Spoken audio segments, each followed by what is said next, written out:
as I walk this land of broken dreams. 10 one-hit wonders from the greatest black-owned record label in America, in movies, at your grandmother's house on a Sunday afternoon, but you don't know the real story behind them.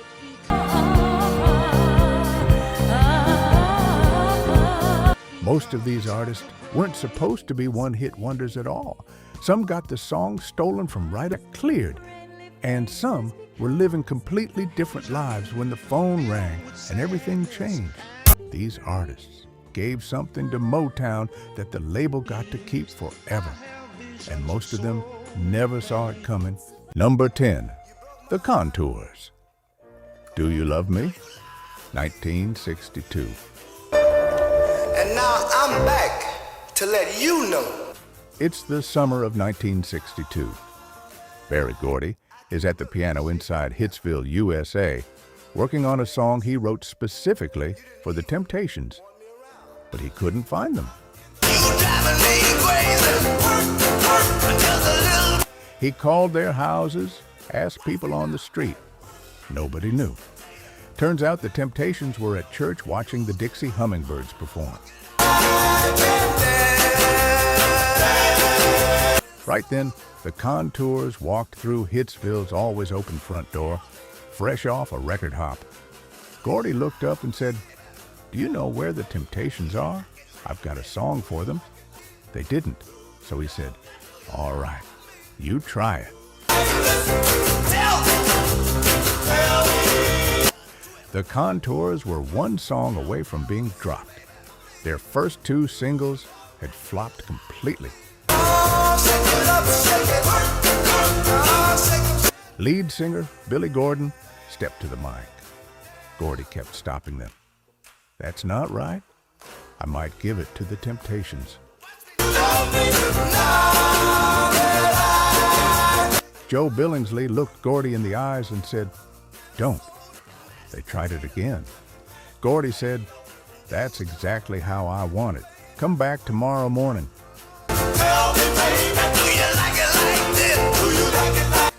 Do You Love Me hit number 1 on the R&B chart, number 3 on the Billboard Hot 100, and sold over 1 million copies. It was the very first hit on Motown's brand new Gordy label.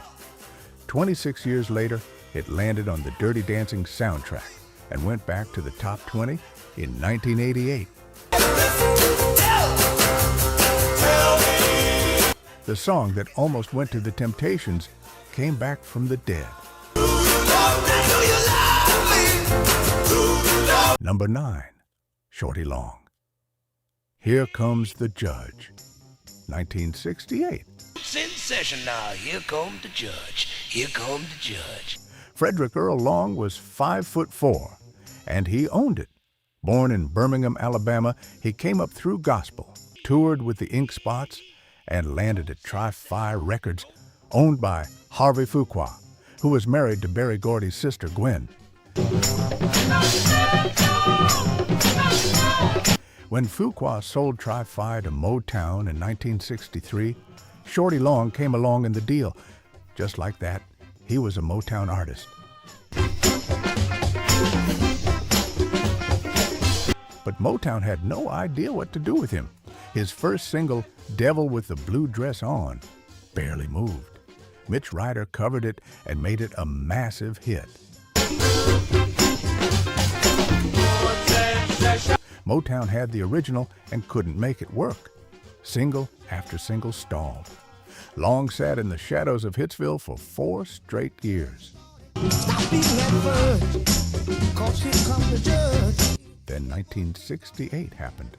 Rowan and Martin's Laugh-In was the hottest show on television, and comedian Pigmeat Markham's bit about a judge, Here Comes the Judge, had the whole country talking. Can't nobody smoke like, here come the judge, here come the... Billie Jean Brown, Motown's head of quality control, walked up to Berry Gordy and said, "Shorty Long needs a record out. I've got a song for him."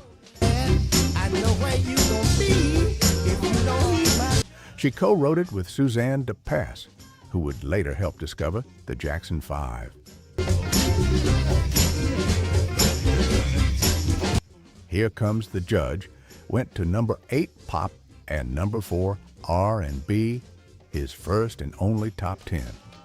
He was the only Motown artist besides Smokey Robinson allowed to produce his own records. Marvin Gaye called him this beautiful cat who had 2 hits and then got ignored by Motown.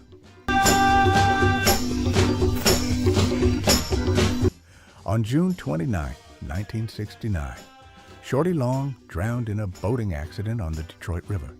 He was 29 years old. Listen, 90% of you watching right now aren't subscribed yet. If these stories are blowing your mind, imagine what you're missing. Hit subscribe, turn on that bell, and join the 200,000 R&B fans who never miss a Groove Lens upload. Number 8, The Undisputed Truth. Smiling Faces Sometimes, 1971.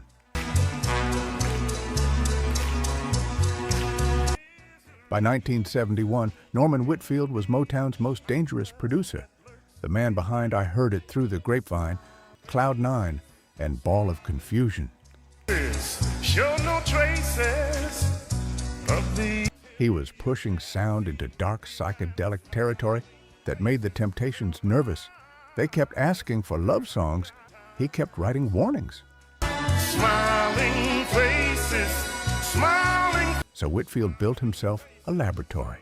He put together 3 singers, Joe Harris, Billy Ray Calvin, and Brenda Joyce Evans, and called them The Undisputed Truth. Calvin had done Broadway. Evans and Calvin had sung backgrounds on Diana Ross's Ain't No Mountain High Enough. These were real singers dressed in white afro wigs and metallic paint, used to test every idea the Temptations wouldn't touch. Oshka, Smiling Faces Sometimes, was originally a 12-minute Temptations album track. They planned to release an edited version as their next single, but Eddie Kendricks quit the group and Motown scrapped the plans entirely.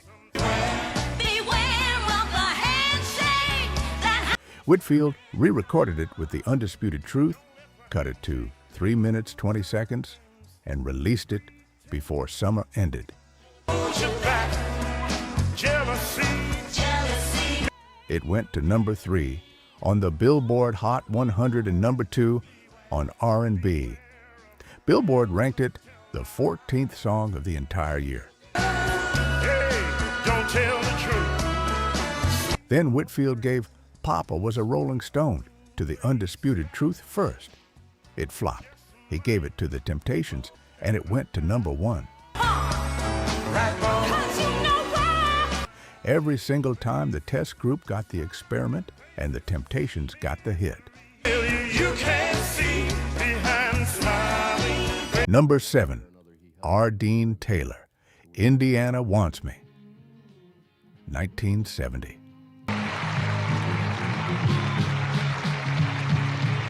One of Motown's biggest hits of 1970 was made by a white Canadian who had already co-written the Supremes' #1 single, Love Child. His name was Richard Dean Taylor, born in Toronto in 1939. In 1963, a friend told him about a record company in Detroit called Motown. Taylor drove down, got an audition with Holland and Dozier, and landed a job as a songwriter at the most famous black music label in the world. A white kid from Canada writing hits for the Supremes and the Four Tops. In 1970, Motown assigned him to their new subsidiary, Rare Earth, created for white artists, making Taylor one of its first recording acts. He wrote Indiana Wants Me after watching Bonnie and Clyde and Butch Cassidy back to back. The song follows a man who killed someone who insulted his woman. Now hiding from the law, missing his family, knowing it's over.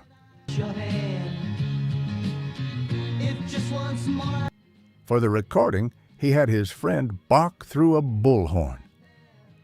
"This is the police. You are surrounded. Give yourself up."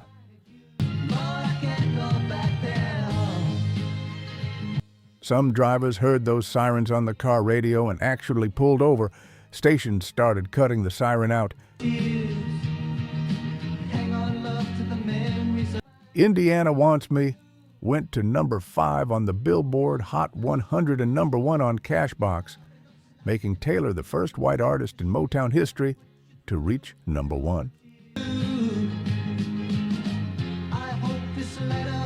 The follow-up stalled, and the cinematic style never translated. Taylor worked quietly for decades and died January 7th, 2022, at age 82, having been married to his wife Janae for 52 years. Number 6, The Mary Jane Girls, In My House, 1985. Rick James named them after marijuana. He had a song called Mary Jane from 1978. The girls said it was a reference to femininity. Rick James said in the Billboard book of number 1 R&B hits, "I was actually talking about a vagina." This was 1985. Motown. JoJo McDuffie had been singing background for Rick James since his Street Songs tour and was supposed to get a solo deal. Motown miscommunicated the contract and signed a group instead. Most of the actual vocals on the records were JoJo and the Water Sisters, Maxine and Julia, session singers doing Motown backgrounds for over a decade. The first album went gold. All Night Long was one of the best R&B songs of 1983, and nobody cared. The press called them Rick James's girl toys. JoJo said, "If you want to compare us to somebody, compare us to some real singers like the Pointer Sisters or the Supremes." In My House hit number 7 on the Hot 100, number 3 on R&B, and number 1 on the dance club chart for 2 weeks. Tipper Gore's Parents Music Resource Center put it on the Filthy 15 list alongside Prince and Sheena Easton. Their third album was recorded, shelved, and didn't see release for nearly 30 years. Rick James died in 2004. The girls never got that moment. Number 5, Charlene, I've Never Been to Me, 1982. Discontented mother and a red. This is the story of a song that flopped twice and became a worldwide number 1 anyway. Cursing at your life, you're a Charlene D'Angelo was born in Hollywood in 1950. She dropped out of high school at 16, got married, got pregnant, and watched her dreams get complicated. faces because I had to be free. But she could sing, and she knew it.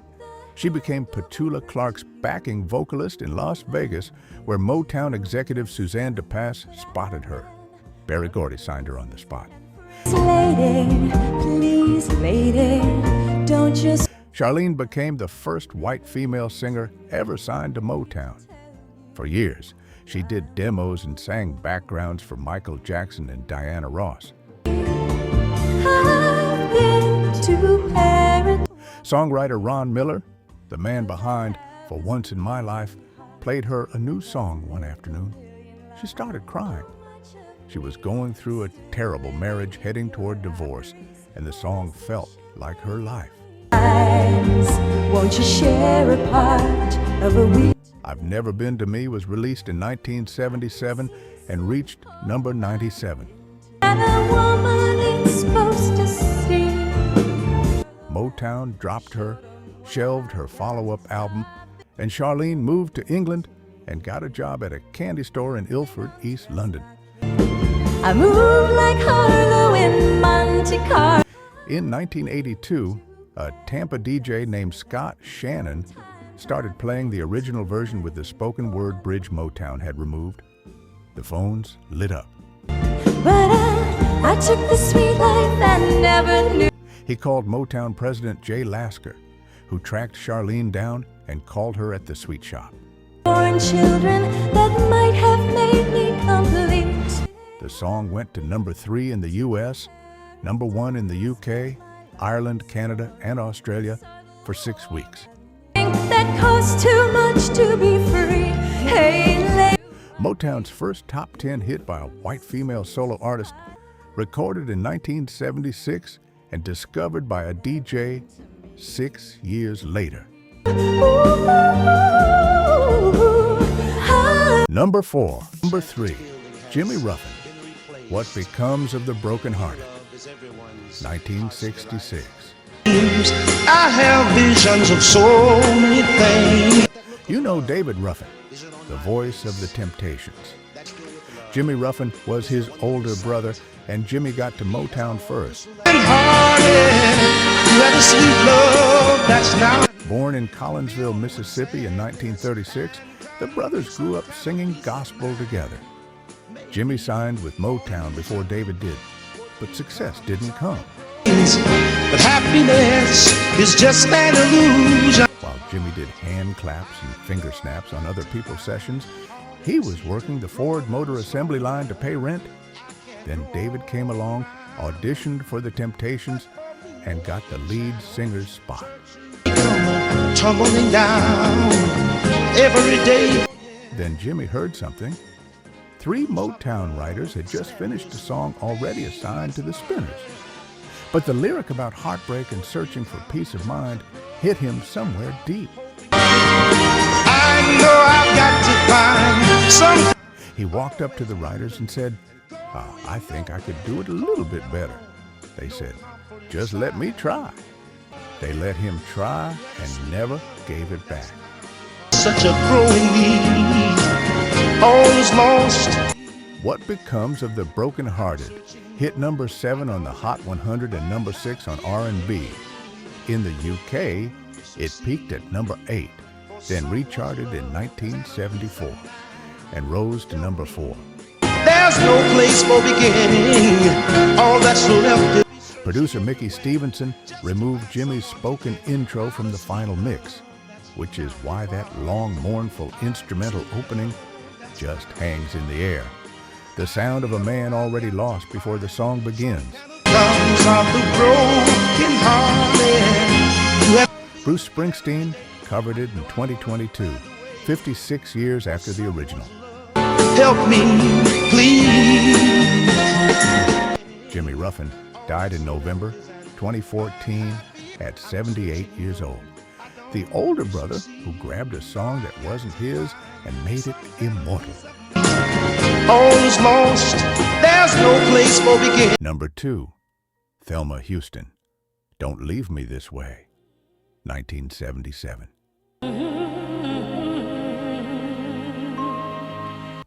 Here is a woman who spent years at the best soul label in the world, and the label had no idea what to do with her.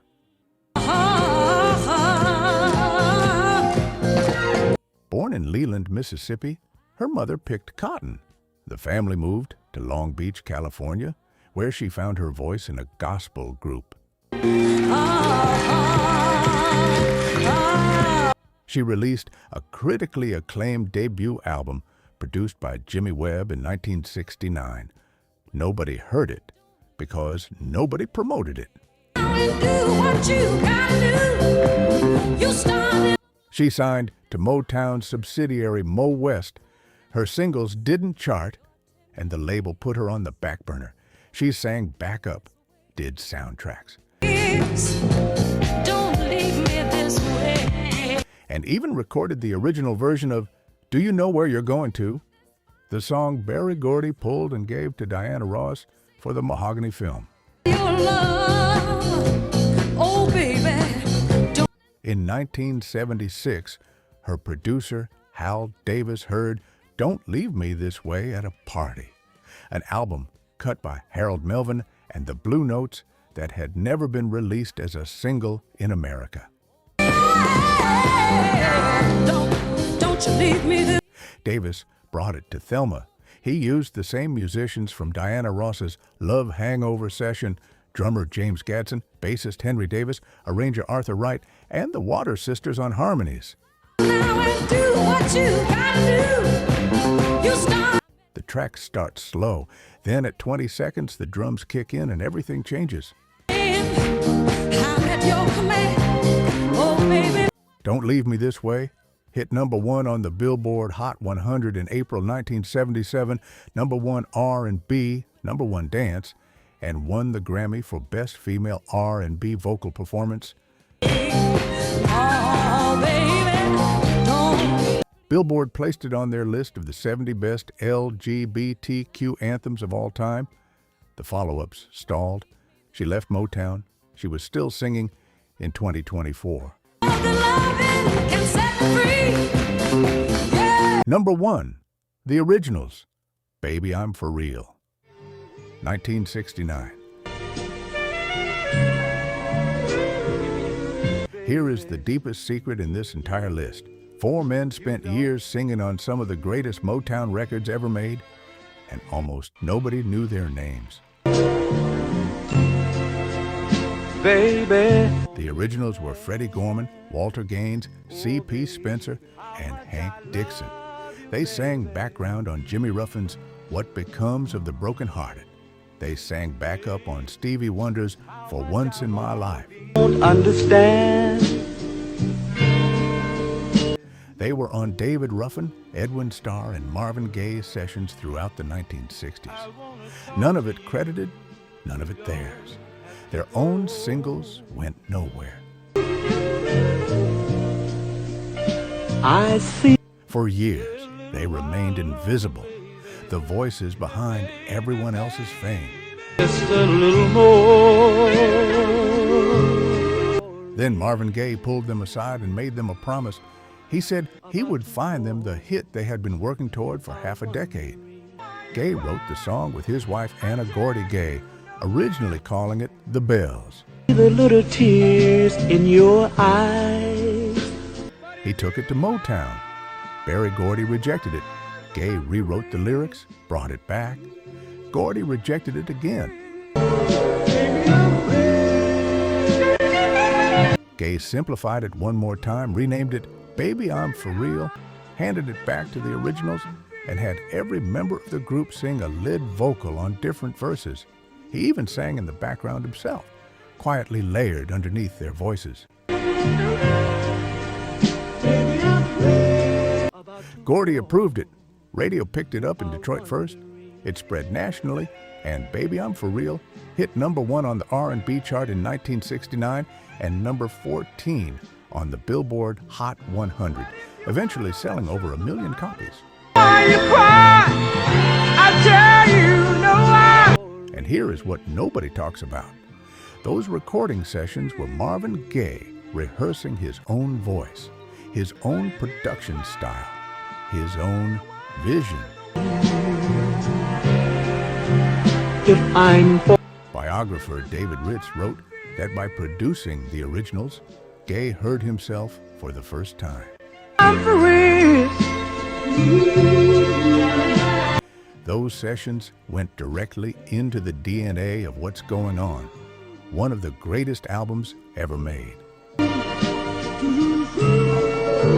Baby, The Originals gave Marvin Gaye his masterpiece and never got credit for that either. 10 artists, 10 songs, 10 stories Motown's greatest hits collections never tell you.